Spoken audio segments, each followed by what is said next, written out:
Halo kakak-kakak sekolah minggu, untuk cerita tanggal 22 dan tanggal 1 November kita akan mempersiapkan menggunakan video YouTube. Nah, cerita untuk minggu depan tanggal 22 November, saya asumsikan kakak-kakak sudah membaca Alkitabnya dari 1 Raja-Raja 21 ayat 1 sampai dengan 26, yaitu tentang kisah kebun anggur Nabot. Nah, kisah ini tuh udah familiar ya bagi kita karena banyak orang yang sudah pernah membaca, apalagi kita sebagai orang dewasa mungkin sudah pernah dengar khotbah tentang ini, dan kisahnya yang cukup lucu tapi itu sangat realistis gitu. Mungkin itu juga terjadi dan kita bisa memahami emosinya, kita bisa memahami konfliknya seperti itu. Kisah dimulai dari ketika Raja Ahab melihat atau mengingini kebun anggur Nabot. Jadi ada 4 tokoh di sini yang bisa kita simak ya. Ada Nabot, Raja Ahab, Ratu Isabel, dan Nabi Elia. Kebetulan Nabot ini punya kebun anggur yang lokasinya deket sama kerajaannya si Raja Ahab. Sehingga ketika Raja Ahab melihat kebun anggur itu, Raja Ahab ingin memiliki kebun anggur itu dan mengubahnya menjadi kebun sayur kerajaan. Raja Ahab berniat untuk tukar guling. Oke, tanahmu tak ambil, kamu tak kasih tanah. Silahkan kamu mengupayakan kebun anggur di tempat itu.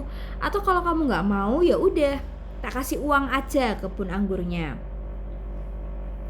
Namun, menjadi sebuah permasalahan, menjadi sebuah konflik ketika Nabot tidak bisa memenuhi keinginan Raja Ahab.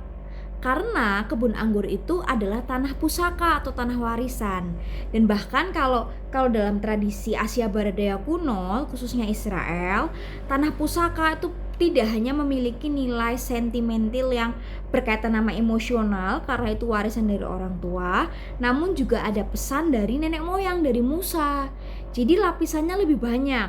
Ada nilai spiritual, ada nilai emosional yang terikat dengan tanah itu, dengan kebun anggur itu, sehingga tidak akan dengan mudah dijual oleh Nabot, bahkan tidak akan dijual karena itu akan diturunkan terus menerus. Sama seperti kalau kita punya tanah warisan dari keluarga, itu dibilang ojo didol ya, jangan dijual, diwariskan turun temurun sawah atau apa. Biasanya kalau terjadi sesuatu dan ada satu anggota keluarga mau menjual, itu akan jadi konflik yang pelik.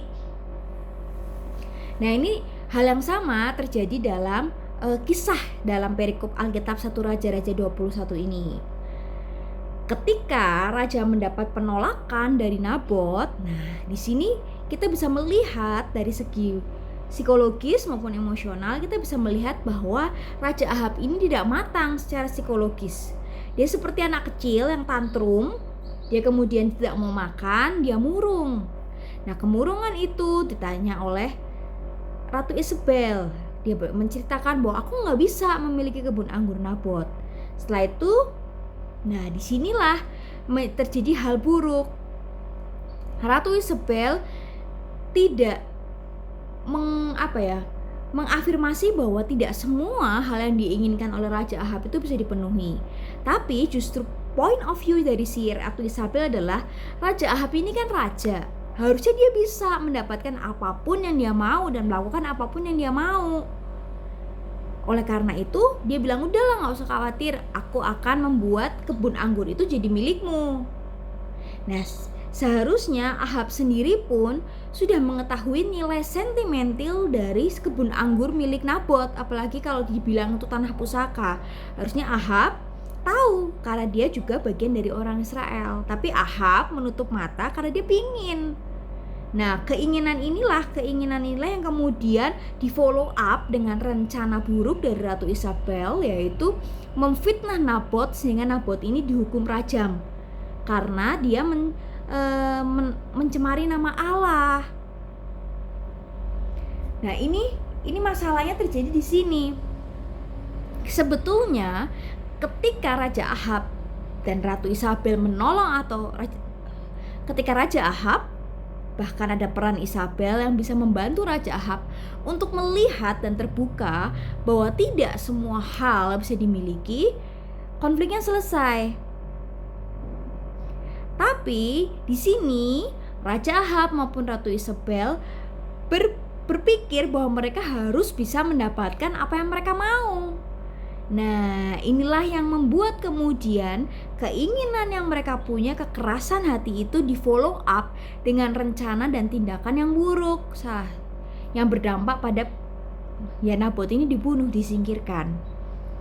Dan karena tindakannya ini, Allah meminta Elia untuk menegur Ahab dan Ratu Isabel dengan sangat keras bahwa tindakan mereka itu tidak baik. Ceritanya sampai sini yang akan kita sampaikan ke anak. Jadi tidak perlu terlalu detail. Kecuali untuk anak yang kelas 6, kita bisa ajak mereka untuk melihat detail bahwa kemudian Allah dan Ratu Isabel itu kemudian Raja Ahab dan Ratu Isabel mendapatkan hukuman dari Allah, dan hukumannya itu nggak main-main loh. Mayat mereka itu akan dimakan anjing, jadi bahkan kalaupun itu mayatnya di padang, itu akan dimakan burung. Jadi bukan sebuah penguburan yang layak. Ini kayak apa ya? Ya kayak sudah hukuman yang benar-benar berat gitu. Bahkan nggak cuma menimpa mereka, tapi juga seluruh keluarganya. Nah, itu kan nggak main-main ya teguran Allah untuk Raja Ahab dan Ratu Isabel. Nah, yang mau kita sampaikan kepada anak adalah kita akan bagi jadi 3 segmen. Untuk kelas pra-TK dan TK, kita cukup tujuannya adalah supaya anak tahu bahwa tidak setiap keinginan itu bisa dipenuhi,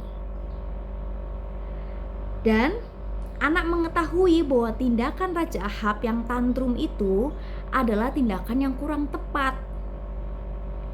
Jadi untuk anak kelas TK dan pra-TK, kita cukup sampai cerita bahwa Raja Ahab ingin kebun anggur Nabot, tapi Raja Ahab nggak bisa dapat kebun anggur itu.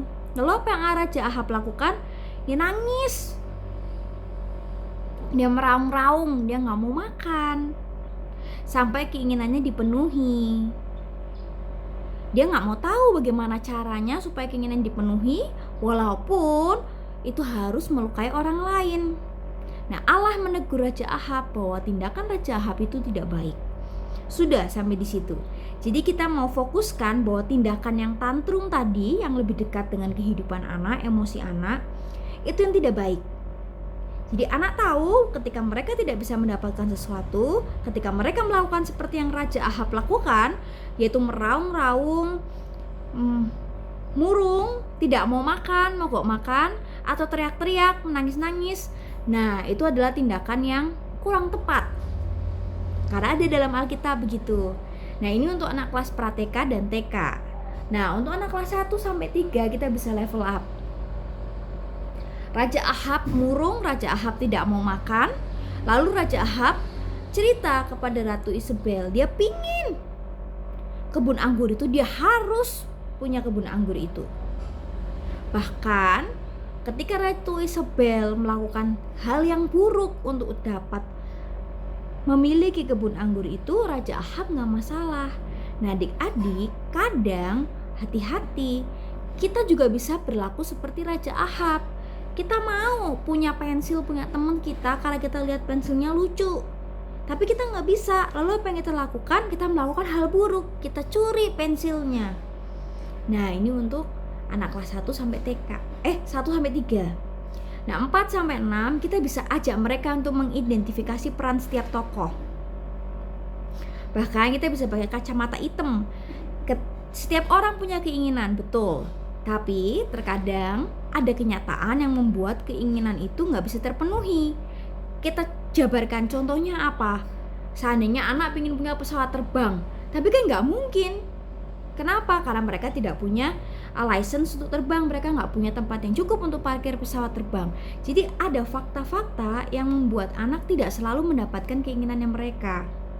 Sama seperti di kisah Raja Ahab ini. Raja Ahab ingin sesuatu, tapi yang diingini itu milik orang lain. Sama kayak kita ingin punya sesuatu, punya teman kita, tapi sesuatu itu juga berharga, juga disayang oleh teman kita. Kadang apa yang kita inginkan kita nggak bisa dapat. Nah, Kalau kita terus-menerus berkeras hati, kita tetap ingin punya apapun, bagaimanapun caranya kita harus punya, nah kita bisa pasang kacamata hitam. Ini akan terjadi, kita akan gelap mata. Kita bisa saja melakukan hal-hal buruk untuk bisa mendapatkan apa yang kita inginkan. Nah, sama seperti kacamata hitam. Seperti itu untuk anak kelas 4 sampai kelas 6 SD. Jadi anak-anak bisa mengidentifikasi kecenderungan-kecenderungan yang dapat mereka lakukan untuk mendapatkan hal yang mereka inginkan. Misalnya berbohong, seperti Ratu Isabel. Lalu mencuri, tindakan buruk ya, sudah wujudnya konkret. Atau mereka ya sampai di tantrum yang berkelanjutan. Mereka setiap hari teriak-teriak, banting-banting barang. Nah, minta anak untuk mengidentifikasi kira-kira apa sih yang dapat mereka lakukan ketika mereka berhadapan pada situasi seperti ini. Anak tidak bisa mendapatkan apa yang mereka inginkan. Jadi, poin pelajaran minggu tanggal 22, kita secara umum, secara global kita memberitahu anak bahwa ada hal-hal yang tidak bisa mereka miliki dalam dunia ini, walaupun mereka sangat menginginkannya. Apalagi kalau untuk kelas besar bisa ditambah, apalagi jika hal yang kita inginkan itu juga berharga bagi orang lain.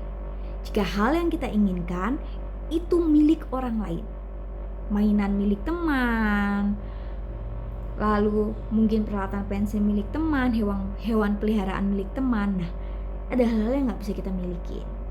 Nah, kalau kita tetap ingin kita menjadi orang yang iri hati, kita mau bersikeras pada keinginan itu, nah tadi itu kacamata hitam.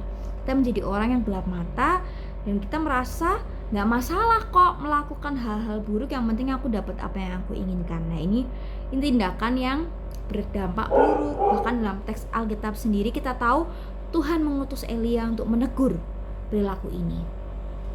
Ini poinnya yang akan kita sampaikan untuk anak-anak.